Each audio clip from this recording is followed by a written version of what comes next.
Commercial tax స్కామ్లో కీలక పరిణామం చోటు చేసుకుంది. 1400 కోట్ల కుంభకోణంపై అసెంబ్లీలో చర్చించే అవకాశం ఉంది. రాష్ట్ర ప్రభుత్వం ఇప్పటికే 5గురిపై సీసీఎస్ పోలీసులు కేసు నమోదు చేశారు. మాజీ సీఎస్ సోమేష్ కుమార్ పాత్రపై పోలీసులు అన్ని ఆధారాలు సేకరించారు.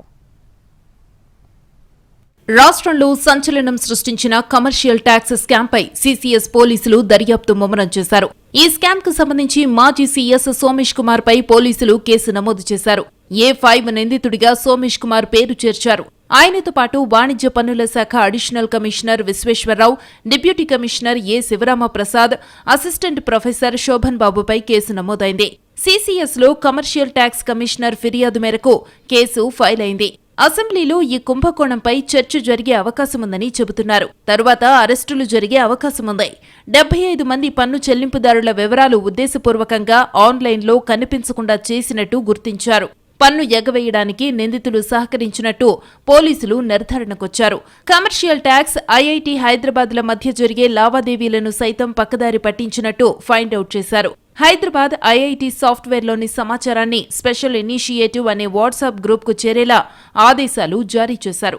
ఆ గ్రూప్లో మాజీ సీఎస్ సోమేష్ కుమార్ ఉన్నట్టు గుర్తించారు. తెలంగాణ బెవరేజెస్ కార్పొరేషన్ పన్ను ఎగవేత ద్వారా కమర్షియల్ ట్యాక్స్ శాఖకు 1000 కోట్ల రూపాయల నష్టం వచ్చింది.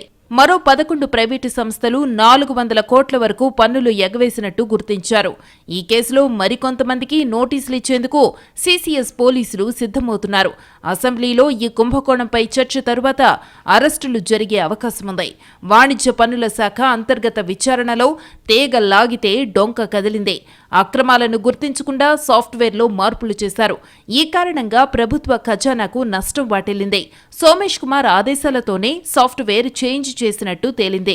డేటా అంతా ఐఐటీ హైదరాబాద్ కంట్రోల్లోనే ఉన్నట్టు, అవసరమైనప్పుడు డేటాలో మార్పులు చేసేవారని గుర్తించారు. ఈ డేటాబేస్ ఆడిట్ అప్లికేషన్ల గురించి సీడాక్ నుంచి వాణిజ్య పన్నుల శాఖ నివేదిక తెప్పించింది. ఆ రిపోర్టు ప్రకారం 75 మంది పన్ను చెల్లింపుదారులకు సంబంధించిన కార్యకలాపాల్ని ఉద్దేశపూర్వకంగా ఆన్లైన్లో కనిపించకుండా చేసినట్టు గుర్తించారు. స్కామ్ పాల్పడ్డ నిందితులపై ఐపీసీ 406, 409, 120 ఐటీ యాక్ట్ కింద కేసు నమోదైంది. త్వరలో అధికారులకు పోలీసులు నోటీసులిచ్చి విచారించనున్నారు.